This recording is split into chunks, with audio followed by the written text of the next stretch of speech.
सुनते हैं कि इन लोगों को वो लोग केस में फंसाने की धमकियां भी दे रहे हैं। अच्छा, हाँ, जो शिकायत कर रहे हैं, हाँ, उन लोगों उनको धमकी दे रहे हैं कि आपको केस में फंसा देंगे। मतलब गबन का आरोप आवेदन मत दीजिए, नहीं तो केस में फंसा देंगे।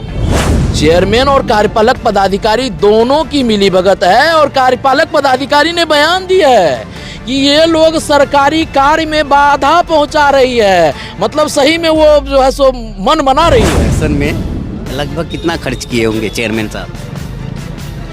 करोड़ से ऊपर तो खर्च, खुद बोलते हैं कि मैंने करोड़ों खर्च किया है। और पूरे दुनिया जानती है, पूरा जनता जानता है किस तरह से चुनाव में आदर्श आचार संहिता का उल्लंघन हुआ। विकास नहीं है, ये विनाश है। जनता के पैसा का लूट है यह। सर्वप्रथम स्वच्छता के नाम पर, दूसरा इलेक्ट्रॉनिक लाइट के नाम पर। वार्ड पार्षद तो एकजुट हुए हैं। 12 वार्ड पार्षदों में 8 वार्ड पार्षद मीन्स आधा से अधिक, बहुत अधिक, और मुख्य उप मुख्य पार्षद भी। ये 9 जनप्रतिनिधि मिलकर इन्होंने आरोप लगाया है और डीएम से सीएम तक आवेदन इन लोगों ने दिया है इस संबंध में, गबन के मामले में, ये इलेक्ट्रिक लाइट के मामले में, गबन के मामले में। मामला पेचीदा तो है ही। और सुनते हैं कि इन लोगों को वो लोग केस में फंसाने की धमकियां भी दे रहे हैं। अच्छा, हाँ, जो शिकायत कर रहे हैं, हाँ, उन लोगों उनको धमकी दे रहे हैं कि आपको केस में फंसा देंगे। मतलब गबन का आरोप आवेदन मत दीजिए, नहीं तो केस में फंसा देंगे। और एक चोरी है ऊपर से सीना जोड़ी। चेयरमैन और कार्यपालक पदाधिकारी दोनों की मिलीभगत है और कार्यपालक पदाधिकारी ने बयान दिया है कि ये लोग सरकारी कार्य में बाधा पहुंचा रही है। मतलब सही में वो जो है सो मन बना रही है केस में फंसाने का। लेकिन विकास तो कर रही है। लेकिन विकास नहीं है, ये विनाश है। जनता के पैसा का लूट है यह। सर्वप्रथम स्वच्छता के नाम पर, दूसरा इलेक्ट्रॉनिक लाइट के नाम पर। देखिए, भ्रष्टाचार के तो लगातार आरोप लगा रहे हैं। आपने जिक्र किया इलेक्शन में लगभग कितना खर्च किए होंगे चेयरमैन साहब? करोड़ से ऊपर तो खर्च, खुद बोलते हैं कि मैंने करोड़ों खर्च किया है। और पूरे दुनिया जानती है, पूरा जनता जानता है किस तरह से चुनाव में आदर्श आचार संहिता का उल्लंघन हुआ। यह तो किसी से छुपा नहीं है। कोई नहीं बोल सकता है कि उन्होंने आचार संहिता का उल्लंघन नहीं किया। कोई नहीं बोलेगा। आपने कंप्लेन क्यों नहीं किया तब? आज आरोप लगा रहे हैं। कंप्लेन किया गया हम लोगों के द्वारा, कई बार कई जगह कंप्लेन हुआ है। सबों को जो है सो ये लोग पैसे के बल पर, मतलब बाबा के धर्म, देवाधिदेव महादेव की धर्म की नगरी में अधर्म के सहारे कोई कंप्लेन नहीं चलने दिया गया। और भ्रष्टाचार के बल पर आदर्श आचार संहिता का उल्लंघन करके जनप्रतिनिधि बनकर पुनः भ्रष्टाचार के सहारे आगे बढ़ने का प्रयास किया जा रहा है। और हर वार्ड में स्वच्छता के नाम पर केवल और केवल खाना पूर्ति हो रही है। 14 लाख लगभग मंथली संस्था को 14 लाख महीने, जी हाँ, दिया जा रहा है साफ सफाई, सिर्फ स्वच्छता झाड़ू के नाम पर। और 70 लाख रुपया का जो इलेक्ट्रॉनिक लाइट लगाने का काम किया गया है, उसमें तो साफ गबन ही गबन है। तो आप तो आरोप लगा रहे हैं, लेकिन यह आरोप क्या जनता को यकीन हो रहा है इन बातों पर? देखिए, जनता भी देख रहा है, लेकिन है क्या कि यहाँ पर ज़्यादातर लोग बिजनेसमैन हैं। उन लोगों को अपने बिजनेस से फुर्सत नहीं है। सभी लोग का यहाँ पर रोजी रोटी व्यवसाय है। और व्यवसायी बंधुओं का क्या है, मजबूरी कि वह सुबह सवेरे 7-8 बजे अपनी दुकान पे जाएंगे, रात्रि को 8-9 बजे 10 बजे अपने घर जाएंगे। तो वह जान कर, देख कर, समझ कर भी मजबूरी बस चुप है, क्योंकि उन्हें समय नहीं है। तो नगर परिषद के अंदर काफ़ी सड़कें जर्जर अवस्था में है। बरसात के समय पे पानी में लोगों को चलना पड़ता है। तो क्या बरसात से पहले उसकी तैयारी हो गई है? नहीं, कोई तैयारी नहीं की गई है। हम लोग चुनाव के समय से दौड़ कर देख रहे हैं, हम लोग को पूरा रटा हुआ है समस्या। और अभी भी उस क्षेत्र के जनता कहते हैं कि नहीं हो रहा है सर।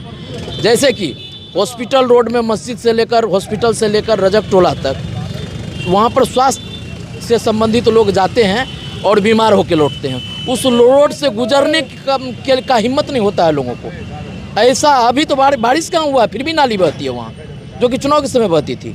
आप चले जाइए पंडा टोले के पीछे में मंडल टोला है, वहाँ पर 50 घर ऐसा है जिस घर में घुटनों भर पानी लग जाता है।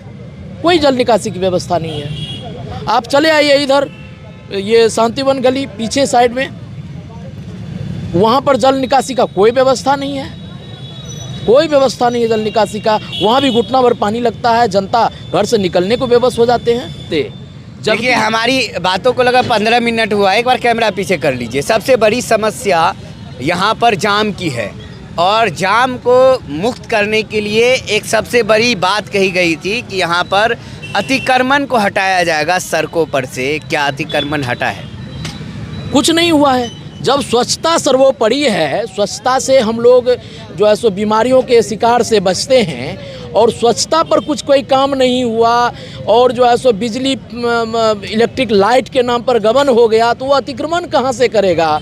जाम को कहाँ से निजात दिलाएगा? बाईपास कहाँ से निर्माण करेगा? छोटी मोटी गली नहीं बनाने वाले जनप्रतिनिधि बाईपास बनाने में कहाँ से सफलता पाएंगे? कोई संभव नहीं है इन लोगों से कुछ भी करना। विकास नहीं हो पाएगा, कुछ नहीं संभव है। प्रथम एक वर्ष पूरा होने के साथ हम लोगों ने इसको देख लिया। अब है कि जनता को यह देखना और जनता को यह तैयार करना कि कैसे वो क्या करते हैं। एक बात और है कि बाकी 8 पार्षद, आधे से अधिक पार्षदों ने और उप चेयरमैन ने जो आरोप लगाए हैं, क्या आप कहां से एक आम जनता की नज़र से बात करें तो आप कैसे देखते हैं इसको? सही है, गलत है, या इन्हें मौका नहीं मिला इसीलिए यह एक आवेदन लगा रहे हैं, विरोध दर्ज कर? नहीं, राजनीतिक प्रतिद्वंदतावश कुछ लोग यह कहते हैं कि ये लोग जो है सो विरोध करते हैं, लेकिन ऐसा नहीं है।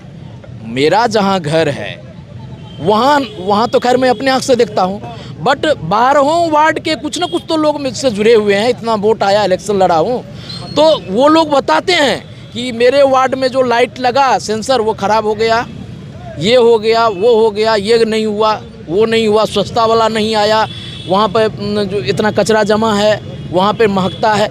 तो ये सब समस्या तो 12वें वार्ड से मैं सुनता हूँ ही, अपने आसपास के 1-2 वार्ड में अपने आँख से रोज़ देखता हूँ, तो कहाँ से यह गलत होगा? एक और मामला जो मीडियाबाजी में हाईलाइटेड हुआ था कि 26 जनवरी में जो कार्ड, आमंत्रण कार्ड छापा गया, उसमें जो व्यापार मंडल और नगर पंचायत की संयुक्त रूप से छापा गया, यह सही है या गलत? नहीं, वैधानिक रूप से यह गलत हुआ है। अगर ठीक है, ये पति पत्नी दोनों जनप्रतिनिधि हैं, पति पत्नी दोनों जनप्रतिनिधि है, तो आप दोनों का कोई व्यक्तिगत कार्यक्रम अगर होता है तो आप संयुक्त रूप से कार्ड छपाइए, लेकिन यह व्यक्तिगत कार्यक्रम नहीं है।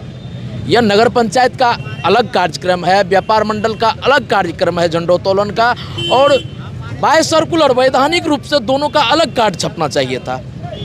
इसको एक करना यह तो बहुत ही अमर्यादित बात है, अशोभनीय, अमर्यादिक है, असंवैधानिक है। इस पर तो कानूनी कार्रवाई होनी चाहिए, यह साधारण नहीं। इसको लेकर आप क्या कर रहे हैं? आप भी एक जनप्रतिनिधि है, आपने भी अपनी उम्मीदवारी पेश की थी अपनी पत्नी की, क्या कोई विरोध दर्ज कीजिएगा, कोई धरना प्रदर्शन या क्या कोई आवेदन क्या करने वाले हैं? नहीं, लोकली तो विरोध हम लोगों ने किया है जनता के बीच, और वार्ड पार्षद लोग भी विरोध लिखित में किए हैं। आगे हम लोग भी लिखित में करेंगे और सभी मुद्दों को एक मंच पर लेकर, जैसे कि स्वच्छता में लूट हो रही है, इलेक्ट्रिक लाइट में गबन हो गया है, और ये कार्ड वाला मामला है, तो ये 3 मामला तत्काल आया है, 1-2 मामला और आ रहा है धीरे धीरे सब। तो उसके बाद हम लोग एकजुट होकर हम लोग का सर्कुलर बन रहा है समाजसेवी लोगों का, जो निस्वार्थ भाव से चाह रही है कि सिंहेश्वर का उत्थान हो। नगर उत्थान मंच नाम से हम लोगों ने एक संगठन बनाया है, जो गैर राजनीतिक संगठन है और गैर पंजीकृत है, अभी पंजीकृत नहीं है। तो नगर उत्थान मंच के बैनर तले हम लोग अतिशीघ्र बहुत जल्द इस मामले को आंदोलन का रूप देंगे।